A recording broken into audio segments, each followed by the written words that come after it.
Hi, I'm the Space Quest historian, and my favorite series is Space Quest. I know, shocker. But you know what my second favorite is? Tex Murphy. The Tex Murphy series has a total of 6 games at current time of recording, as well as a series of novels and even a radio theater style podcast. Most people seem to think the series started with Under a Killing Moon because that game was an enormous success in an age where CD-ROM technology was just being introduced and flexing its digital muscles, but that game was actually the third in the series. The first was a game called Mean Streets, released all the way back in 1989, and if the title of this video didn't already give it away, this is the game we're going to be talking about today. Don't worry, we'll get to all the other games down the line because I've been wanting to do a retrospective series on the Tex Murphy games for a long time, but let's start at the beginning. If you're unfamiliar with the Tex Murphy lore, let me just briefly run it down for you. Tex is a private investigator in San Francisco. The games take place in the future, but Tex is a man out of time. He dresses and acts like an old school detective from the 1940s and 50s, complete with a trench coat, fedora, and a penchant for Lucky Strike cigarettes and a copious intake of bourbon. Think Humphrey Bogart in The Maltese Falcon, and you're not far off. The world he inhabits is a world gone to shit. After the predictably devastating outcome of World War III, a lot of the world found itself in varying stages of ruin, and San Francisco was no exception.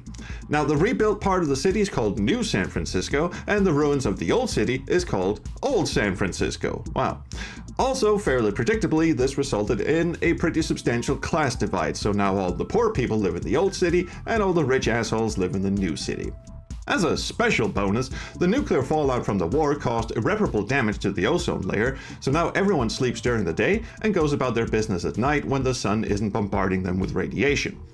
Finally, and most tragically, the radiation did a number on people's DNA and turned a substantial portion of the population into mutants. Some people are immune to the effects of the radiation and show no signs of disfigurement, but about half of the Earth's population aren't so lucky. Their mutations take on many different forms, but they're usually pretty horrible, and of course, society being the superficial shit circus it is, mutants are typically looked down upon and regarded as second-class citizens. The people who remain unaffected by the mutations are called norms, which is just awful in and of itself, and in San Francisco, most of them live in the new city. Tex is a norm, but since he's flat broken on his ass most of the time, he lives in the old city in a mutant neighborhood. That's the general gist of the Tex universe lore, but since this is the first game, some things hadn't quite gelled yet. I mean, first of all, the whole time reversal thing was everyone sleeping during the day and being awake at night. That hasn't happened yet.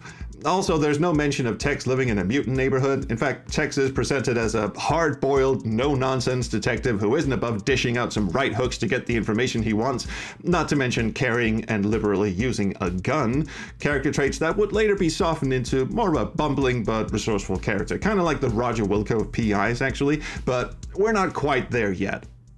The game takes a very no-nonsense approach to the idea of intro sequences in that there isn't one, except for the opening credits. Instead, it dumps you straight into the plot by presenting you with a case in a couple of text boxes, then leans back and expects you to get on with it. Tex's client in this game is a very flirtatious young woman named Sylvia Linsky, and right from the get-go, it is more than heavily insinuated that Tex has to muster all his determination and willpower to resist the temptation to bury his face in her tits until his air supply runs out, which of course is a big no-no in the PI world. Sylvia has hired Tex to investigate the death of her father, Carl Linsky, a research scientist who took the ultimate swan dive off the Golden Gate Bridge a few days ago. The police have been no fucking help, so I guess some things never change, and they've just ruled Carl's death as suicide so they can get back to not solving cases and harassing minorities. It turns out that, spoiler, Carl was indeed murdered, but in a very curious and inventive way. He was working with 7 other scientists on a mind control project called Overlord, but what the managers of that project failed to mention is that their reward for completing their individual parts of the project was to get bumped off, as in retired permanently. Now, I don't know about you, but as far as office politics goes, that's a pretty shitty Christmas bonus. I think you'll agree. Oh, and I say working with, but that's not entirely true, because another stipulation of the contract was that each of the scientists had to work in total isolation, to the point where they didn't even know each other's names or even how many there were. Instead, they were each issued a pass card and a special pass card reader for their computers, and they were expected to upload their results to a central computer called the Nexus, the whereabouts of which were, of course, also unknown. But at the start of the game, Tex doesn't know any of that. He just follows a fairly convoluted and twisty breadcrumb trail that all seem to revolve around a large corporation called Gideon Enterprises, who seems to have its fingers in a lot of pies, including some grody government ones involving surveillance. But the real dirt lies in its sister company, MTC Corporation. These dudes are the ones who set the aforementioned Overlord mind control project in motion, and their main collaborators are a disgusting neo-fascist political party named Law and Order, who believe that all mutants, as well as other quote-unquote undesirable citizens, should be wiped off the face of the planet, and Big Jim Slade, a professional hitman in a fashionable smoking jacket, who's tasked with going around and making sure the 8 scientists stay silent, as in permanently silent. The game pulls no punches painting these guys as a bunch of reprehensible post-apocalyptic Nazi shitheads, which is honestly pretty heavy shit for a game that came out the same year as Prince of Persia, Super Mario Land, and the first SimCity game. Wolfenstein 3D was still 3 years away at this point, so kudos to this game for taking a pretty decisive, if occasionally heavy-handed, punch on Nazi stance, but I digress. The intention of this mind control project of theirs is, unsurprisingly, to deploy it on anyone, particularly opposing politicians, who might object to their genocidal ideas, and, failing that, convince them, in air quotes, to just off themselves and quit being such party poopers, which is exactly what they did to Carl Linsky. When he was done with his part of the project, they basically scrambled his brain using the same technology he had helped develop, driving him to the brink of madness and ultimately off the edge of the Golden Gate Bridge. Other members of the team got off lighter, if you can call it that. Cal Davis had a cyanide cocktail shoved down his gullet, and this dude named Bosworth Clark, which is a name I cannot pronounce with a straight face for some reason, was just straight up shot in his lab.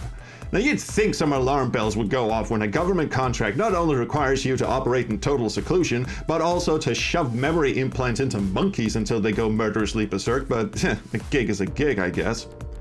Eventually, Tex weaves his way through all the hoopla and the frankly astonishingly large cast of characters, both norms and mutants, including a sleazy lawyer, a rival PI, not one but 2 police detectives, one of which should win the award for most punchable face in a computer game by a landslide, a paranoid nerd who will shoot you if you ask the wrong questions, a dude with 1 eye, a dude with 2 heads, Dee Snider from Twisted Sister, a crotchety old mummy, and a Nazi party candidate who gets shot through the head just as he's about to reveal who the main bad guy is, which I guess is the very definition of a blessing and a curse.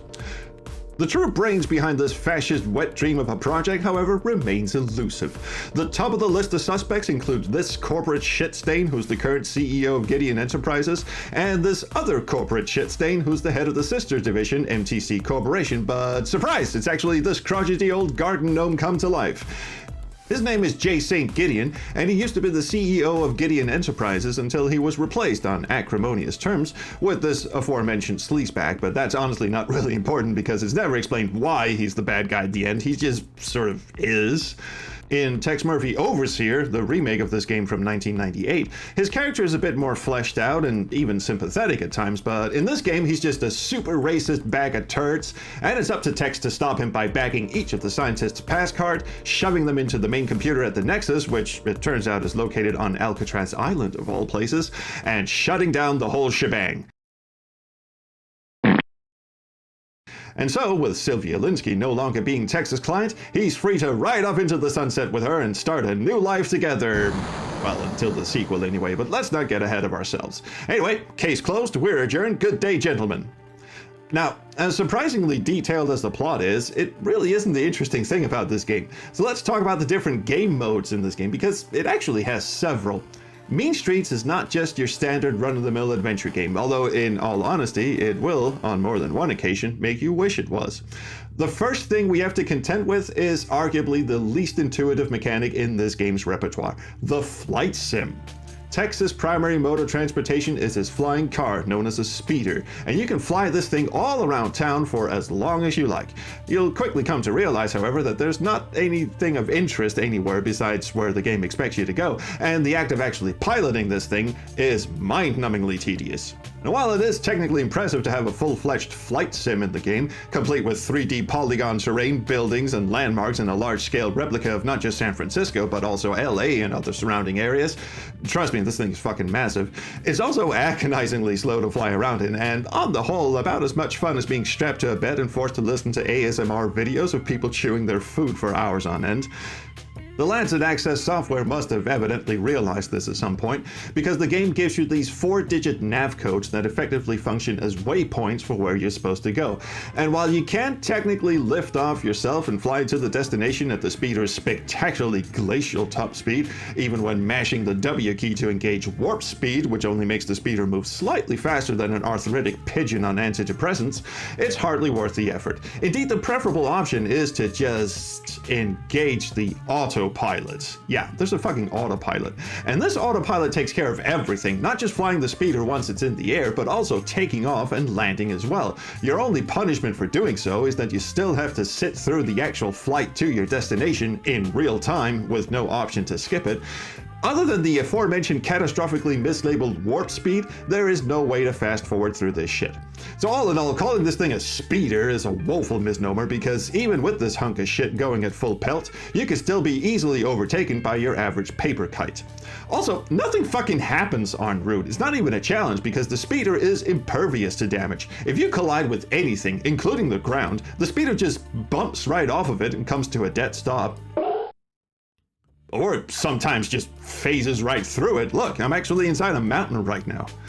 The most interesting thing I spotted while trying to fly this thing around on my own was this hot air balloon that's just hovering in mid-air. I have no idea what it's doing here. It seems to be the only other airborne object besides Texas Speeder, so my best guess is it's something left over from a scrapped idea for how to make the speeder flight sim actually interesting. Other ideas could have included things like oncoming air traffic, fuel consumption, weather conditions, and leg cramps from the long flights, but all of those are also absent. What we got instead was this fucking hot air balloon. And yes, I checked inside it. There's nothing there. There's no Easter egg, no cleverly hidden message, no bonus achievement for finding it. There's not even a bottom in the basket to stand on, which seems like a safety hazard to me. Anyway, enough about the stupid flight sim. Let's move on. Once you arrive at a location, and trust me, you'll have plenty of time to get up and make yourself a pot of coffee and a sandwich before that happens, one of several things can happen. The most likely outcomes are that you'll either go into an interrogation mode where you can question an NPC, or you get to explore a location in standard 2D adventure game fashion. We'll get to the latter one in a bit. Interrogating NPCs is, unsurprisingly, how you uncover new information about the cast of characters and suspects, and the objective here is, for the most part, to obtain a new nav code for a new area to explore. Questioning suspects is actually the only thing that really dates this game back to the late 80s. Instead of picking out names and topics from a list, the game instead demands that you type in what you want to ask about, which of course requires you to not only manually keep track of the various characters and their relationships with each other, but also how to spell their fucking names. And they really ram this into you hard. The playing tips part of the manual emphasizes the importance of correct spelling on no less than 3 occasions, with tip number 10 being, did we mention that it's very important to spell everything correctly? Well, yes, thank you, I get it. This game doesn't hold your hand. In addition to being subjected to the worst spelling bee of all time, you also have to get out a pen and paper and write all this shit down, including the nav code for where to go, because the cast is surprisingly big, and things quickly get overwhelming if you're not paying attention. By the end, you'll either have a flowchart that makes you look like a goddamn conspiracy theorist, or you'll just be absolutely lost and forced to backtrack. You also have a couple of other options when interrogating. You can either bribe or threaten people to get the information you want, and sometimes this is a necessary step to get someone to open up to you before they'll answer your questions. The most common outcome, however, is that the person will either tell you to fuck off or beat the tar out of you. Luckily, every character in this game suffers from catastrophic short-term memory loss, so if you fuck up, you can just go back to them and try again as if nothing happened. They will also quite happily cough up any information they've already divulged, so it's not a game breaker per se. It just get a bit fucking tedious if you forgot to ask a person something and then you have to fly all the way back to someone to take another crack at him. Mercifully, the nav codes are also identical for each playthrough, so once you've got all of them collected, you can just sequence break the fuck out of this game because the game doesn't bother checking whether you've actually collected a piece of information or not, which makes this an ideal game for speedrunning. Oh, well, someone should get on that. Anyway, Tex also has two NPCs he can call whenever he's in his speeder. His secretary Vanessa. Yes? And his shady informant Lee. What do you need, Murphy? Their purpose is to research characters and topics that other NPCs can't provide you with. Sorry, can't help you. Vanessa dishes out the info for free because she fucking works for us, but the further you get into the game, the less likely she is to be of any use. There's nothing in our files. Alright, simmer down, Nessie. Our other contact, Lee, is more likely to know about the whereabouts of filthy dirtbags of San Francisco's underbelly, but she doesn't come cheap. What's it worth? Almost every time you want to prod her for information, she expects compensation, and there's no wiggle room. If you try to lowball her, she just responds with, Be realistic. which someone in a Twitch stream hilariously misheard as "feed me a lipstick."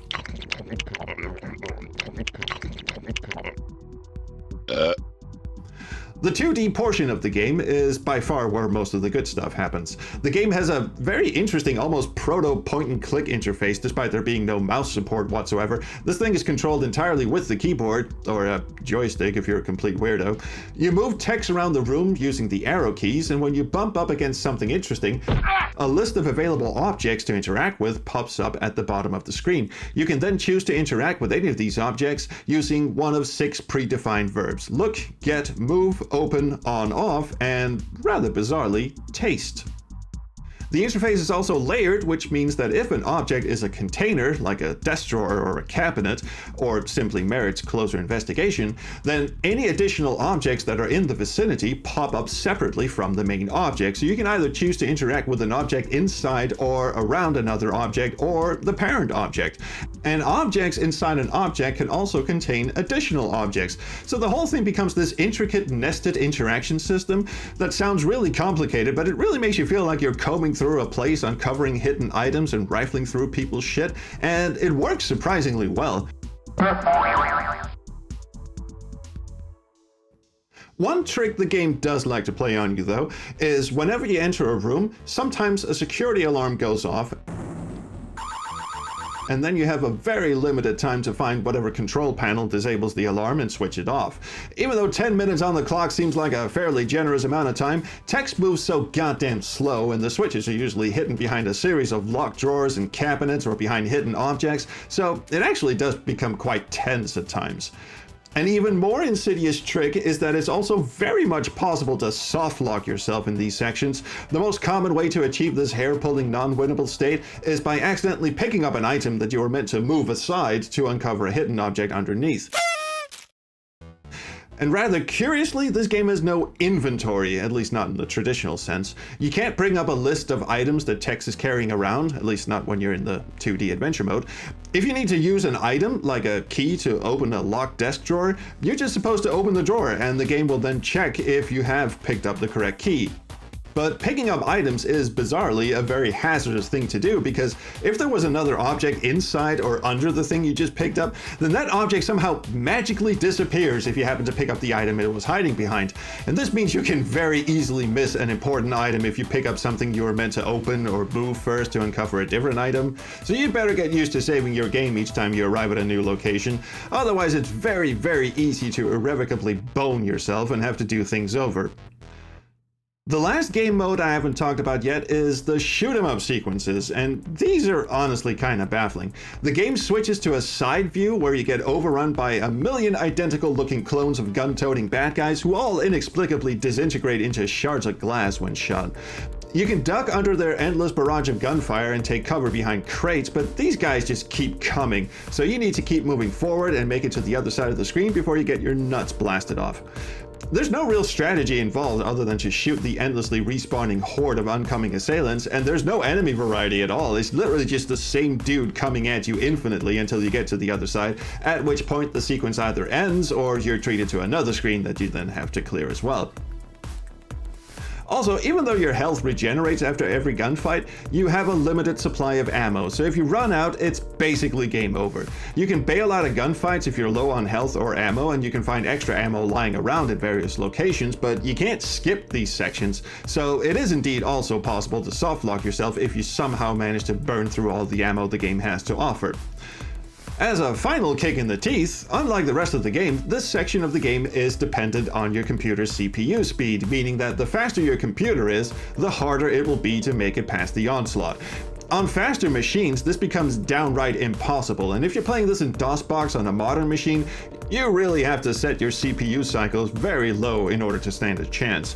While the other sections of the game, including the rat bastard flight sim, were coded with the greatest care of attention to ensure that the game was playable regardless of what system you had, this section just goes full tilt if your machine is slightly faster than a T1 calculator. It honestly feels like this weird little mini game that was tacked on at the last minute because I guess they felt the game wasn't action-packed enough. Who the fuck knows? But I'll gladly take the coma-inducing flight sim over this shit because then at least I can go sightseeing. Still, I shouldn't be too hard on this game. What this game accomplished on potato hardware in 1989 is nothing short of astonishing, and you certainly can't fault it for not having ambition or lack of variety in its gameplay. But more than everything else, it absolutely nails the tone it's going for. Everything feels appropriately gritty, and the dialogue is witty and sarcastic, even if it does sometimes succumb to a bit of fat shaming or the occasional juvenile naming of some of its characters like fuck right off. Fuck off. Still, Tex's penchant for sarcastic quips is already out in full force, and there's no shortage of authentic-sounding inner monologues that sound exactly like the voiceover in a movie about a hard-boiled detective. Not to mention that all the characters Tex interacts with are digitized photographs of real people, which brings an unprecedented sense of realism to the game. Hell, it even supports 256 color VGA graphics in a time when most games were still using 16 color EGA graphics. This game was ahead of its time, no question about that. And the sound, holy shit, we gotta talk about the sound for a moment because it still blows my mind to this day. First of all, there's no MIDI music in this game at all. All the sounds in this game are digital samples. Even the fucking music is all digital. And although there's just one music track that repeats throughout the entire game, it's still a fucking banger, and it somehow never gets repetitive.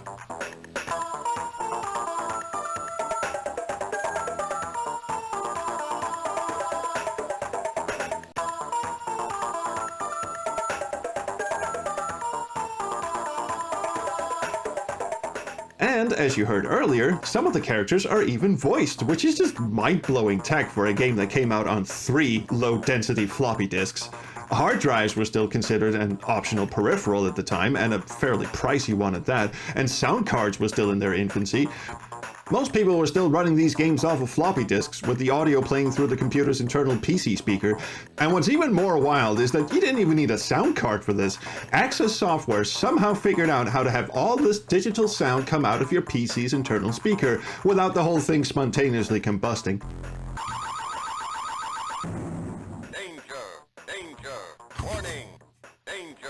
It also spawned my all-time favorite audio-only gag, which is right at the end of the game when you zoom off into the sunset with Sylvia in your speeder.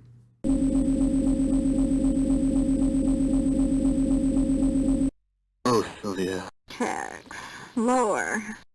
Oh, Sylvia.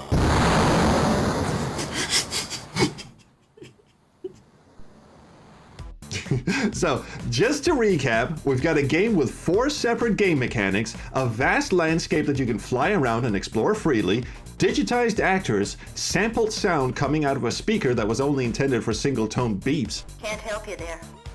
and a sprawling story that has all the hallmarks of a classic detective story, all rendered in eye-popping 256 color graphics for 1989. Fucking yowza.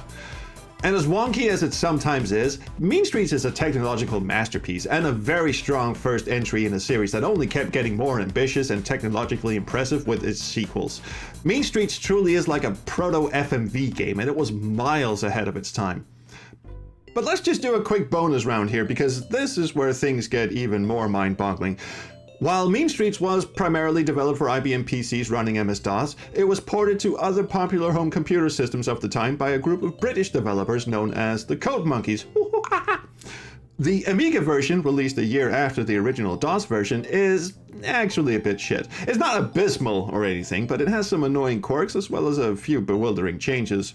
The graphics have understandably been reduced to 32 colors rather than the PC VGA version's 256 colors, but that's to be expected given that was what the most prevalent Amiga of the time, the Amiga 500, was capable of. And granted, it still has all the digitized actors and speech of the DOS version, but for some reason the 2D adventure portions were completely redrawn, and most bizarrely, Tex's sprite was redone in this sort of cartoonish style rather than the photograph sprite of the original. It is a bit of a weird clash given that the rest of the game opts for this fairly photorealistic style and then go into this pseudo-cartoony look. The flight sim portion also performs rather terribly, which to a degree is also understandable given the hardware it's running on, but what really kills it is how the speeder handles. There's almost no difference between going at full pelt versus inching your way forward, and turning makes the speeder veer sickeningly off to either side while at the same time turning abysmally slowly. It makes navigating the speeder on your own almost impossible, as you have to very precariously adjust the throttle by infinitesimal degrees, often causing you to massively overshoot your destinations and having to laboriously back up your speeder while hugging the ground to get where you need to go. This feels like Tex is drunk driving his speeder, and it's fairly ironic that the best way to get anywhere in this flying mode of transportation is to just inch your way along the ground as though you're driving a regular car. Also, this menu font is just objectively hideous. The shootout sequences offer some very interesting differences in that the screen scrolls to the right rather than just being static background images, and the pace is massively increased to the point where it becomes almost frantic. As with the PC version, the enemies just keep respawning forever until you reach the end, but unlike the PC version, where the respawning stops once you get near the end to give you a chance to reach the exit, the Amiga version just decides to cheap shot you with enemies still spawning right in Tex's face as you try to exit the screen. Yay, thanks. Also, you can't pop out from cover and fire off a round before quickly diving back down as you can in the PC version because Tex's shooting animation is just a few frames too long, and this means you really have to time your shots in between the barrage of enemy gunfire, which means you will take a lot of hits, and this time you can't even blame the CPU speed. It makes advancing across the screen even more of a chore, and it results in far too many frustrating game overs. The hovering balloon is also sadly absent from this version, but there are a couple of Easter eggs not present in the DOS version. During the shootout sequences, you might see these posters that says, "Visit Coat Monkeys at NC-CMKY." Turns out that CMKY is actually a secret nav code that you can enter into Texas Speeder's nav computer. And when arriving, you'll see the Coat Monkeys logo out front, but if you try to exit, they'll just say they're not in at the moment. However, a short while later, you'll get a fax from them saying something about jalapenos. Okay. You can also visit Gold, G-O-L-D, and find the offices of US Gold, who published the game in Europe. Landing there gives a similar out-of-office message and a fax message not long after that's just a laundry list of other titles published by them. Plugs. Great. Moving on to the Atari ST version, released the same year, that is, a year after the DOS release, we find that it's more or less identical to the Amiga version and with all the same issues. The most noticeable difference is that the graphics are even worse because the Atari ST could only handle 16 colors at the time, so there's a lot more dithering going on. Also, some of the characters seem to have glitched out completely, like Big Jim Slade here, who seems to be bleeding out some green gunk. And Sylvia seems to have turned into Robert Patrick from Terminator 2 wearing a blonde wig, but that could just be a quirk of the emulator I'm using. Other characters look just fine, or, well, as fine as they can in this limited color palette. The sound is noticeably more crispy than the other version, and this is not a good thing. It's screechy and abrasive, and it sounds like the ST is really not having a good time with this. And neither are my ears. The sound of the speeder door opening especially sounds like someone raking a nail file across my eardrums. But strap yourselves in, because this is where shit gets weird. The other, far more common home computer at the time was the good old Commodore 64, but with its limited 8-bit hardware and slow processing power, surely there's no way you could squeeze a technological powerhouse like Mean Street onto the lovable old breadbox, right? Turns out you can! I have no idea how they did this, but they fucking did it. And everything is present and accounted for: the digitized graphics, the shootouts, the 2D adventure gamey bits, even the fucking flight sim, which runs about as well as you'd expect given the hardware limitations, but it actually gives you the option to turn off the filled polygons in the landscape, turning everything into a flat piece of paper, which makes it run like absolute dog shit still, but marginally less dog shit. The point is, they somehow managed to squeeze the entire game with very few compromises onto just 2 double-sided discs and somehow not cause the poor C64 to burst into flames from sheer exertion. Sure, the graphics are severely downscaled and you don't get any of the digitized speech and sound effects, so Lee's lipstick cravings will have to go unfulfilled this time around, but you do get this nice funky rendition of the main theme courtesy of the C64's famous SID chip. This just absolutely blows my mind. I grew up with the Commodore 64. It was my first computer and the first love of my life, but I had no idea it was capable of doing this. While Access Software didn't port the game themselves, this version was also put together by the Code Monkeys, hoo hoo ha ha. It is nevertheless a testament to the sheer unbridled ambition and fuck it, let's just do it attitude that Access had, that C64 players got to experience this on a system that, let's be honest, realistically shouldn't be capable of it. Still no balloon though, and no secret nav codes either, but still you gotta admire the effort put into this. Effort you would imagine they would also put into the Amiga and ST versions, but oh well. And that's pretty much it. If you came to this video expecting a razor-sharp roasting, then you came to the wrong place. Replaying this game for the first time in, god, 20 years or so, made me realize just how much I fucking love this game. I mean, sure, it's got its moments where you're like, what the fuck were they thinking? Lord knows why they insisted on keeping the flight sim in the game when it adds absolutely nothing of gameplay value, but you gotta admit it's a pretty big flex on their part. The interface and the 2D adventure parts do take a little bit of getting used to, mostly because text moves so goddamn slowly, and of course the potential for soft-locking yourself, but it doesn't take long before you're so engrossed that these things just become minor inconveniences, and the puzzles are, for the most part, really sensible, which is more than you can say for a lot of adventure games released in the same time period. And of course there's the occasional juvenile streak of humor and that one fat joke, which is like really, but on the whole, this is a really solid game and one that doesn't get nearly enough recognition as far as I'm concerned. Of course, if you're in for this for the pain, then don't worry, I got you covered. Since this came out in 1989 and very few people had 256 color VGA graphic card adapters, of course Access had to make some concessions for people running it on less than ideal specs, which means, of course this game has backwards compatibility with 4-color CGA. You're welcome. I'm the Space Quest Historian. I'll see you back for the next text installment, Martian Memorandum, and until then, in a flight speeder somewhere hovering over Polygon San Francisco, and maybe also around the Chrono Stream. Bye!